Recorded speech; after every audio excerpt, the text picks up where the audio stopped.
Dessas perguntas, né? Vamos lá. Eu acho que cabe a gente fazer uma pequena retrospectiva histórica, né? Porque a propaganda de vários setores direitistas, ela parte de uma espécie de conto de fadas. Você tem um regime democrático, constitucional, né? E aí vem um maluco e decide pegar em armas contra esse regime maravilhoso da democracia e tal, não sei o que lá. Um fanático, uma pessoa mal intencionada. Isso é totalmente falso, não tem nada a ver com a realidade. Se nós quisermos entender por que a juventude de vários países europeus, dos Estados Unidos, né, e também, logicamente, da América Latina, ingressou nessa luta guerrilheira, né, no final da década de 60 e 70, a gente precisa fazer um apanhado histórico, né? Nós temos que entender o seguinte: quando termina a Segunda Guerra Mundial, os países europeus eles são sacudidos por uma enorme revolução, né? Muita gente não sabe, mas o fascismo, né, tanto italiano quanto alemão, ele foi derrubado por uma enorme mobilização revolucionária dos povos, né? A gente vê que se criaram exércitos guerrilheiros na Itália, na França, nos países do leste europeu, né? O Tito, por exemplo, chega ao poder à cabeça de um exército guerrilheiro que luta contra o nazismo e contra os fascistas da Iugoslávia. Então, quer dizer, há uma sublevação popular muito grande. Essa sublevação popular, com a colaboração dos partidos comunistas, ela é sufocada. E, logicamente, isso dá lugar a um retrocesso político, disfarçado da democracia. Por exemplo, no caso da Itália, a eleição de 1948, que é quando a democracia cristã, que agrupava todos os remanescentes do fascismo, apoiada pelos norte-americanos, ganha a eleição numa situação quase de guerra civil, né? Inclusive, ao final da eleição, há um atentado contra o secretário-geral do Partido Comunista Italiano, Palmiro Togliatti, que quase leva o país de novo a uma guerra civil. Os trabalhadores chegaram a sair armados nas ruas e tal. Bom, ficou pendente, como a maioria dos regimes, eles resgataram a antiga extrema-direita fascista e incorporaram no novo regime. À medida que o regime se desloca para a direita, esses elementos levantam a cabeça. Por exemplo, o próprio Partido Comunista Italiano, Palmiro Togliatti, como secretário-geral do Partido Comunista, ele anistiou todos os fascistas que estavam no judiciário, quando ele foi ministro da Justiça.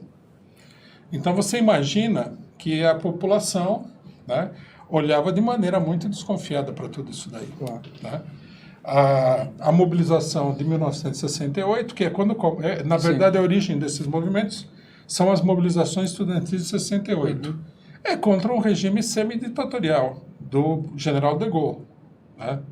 Ela é precedida por massacres de argelinos, ela é precedida por um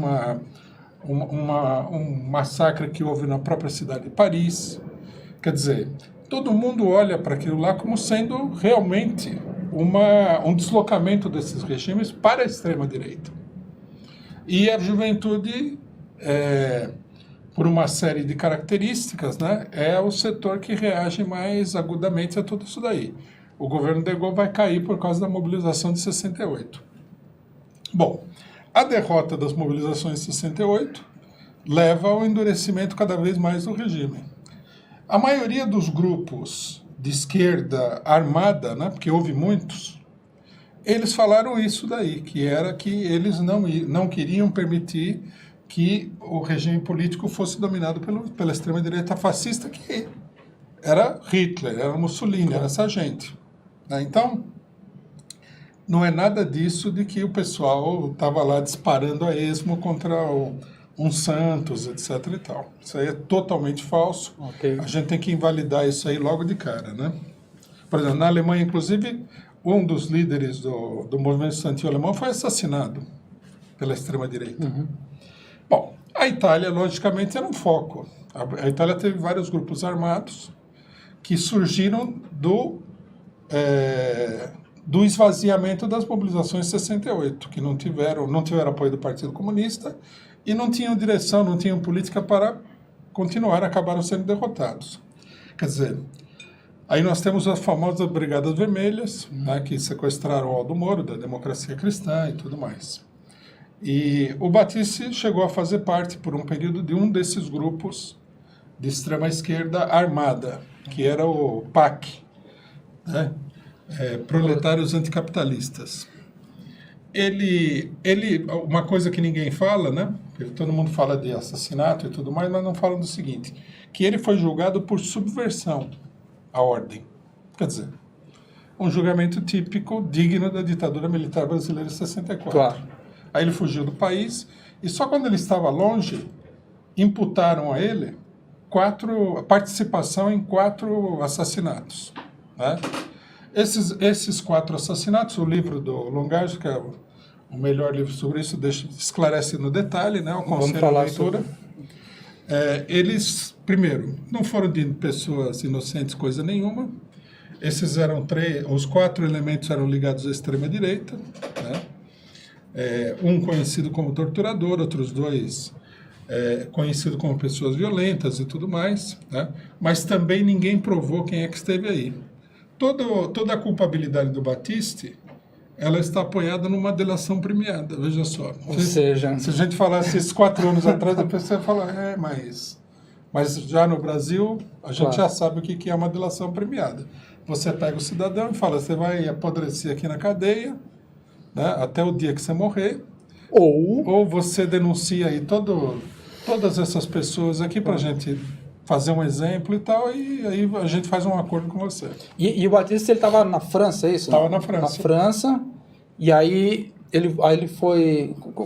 Ele voltou para a Itália? Não, ele veio depois da França, se não me engano, ele veio para o Brasil. Aí já veio direto para o Brasil, que ele já tinha pedido de...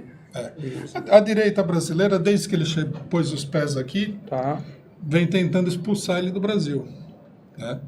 Inclusive ficou um suspense aí se o governo Lula iria ou não iria conceder a ele um visto de residência, de asilo e tal. E foi concedido. Sim. Né? O que está acontecendo agora é mais uma arbitrariedade total, né? Que deve colocar a gente, mais uma vez, em guarda contra um governo de pura perseguição política, porque o que nós temos aqui não tem nada a ver com crimes, com assassinatos, com nada, com lei internacional, com nada. É pura perseguição política à esquerda. Eles, com o ataque ao Batista, que eles consideram que é uma pessoa mais vulnerável, eles estão procurando abrir caminho para perseguir o resto da esquerda.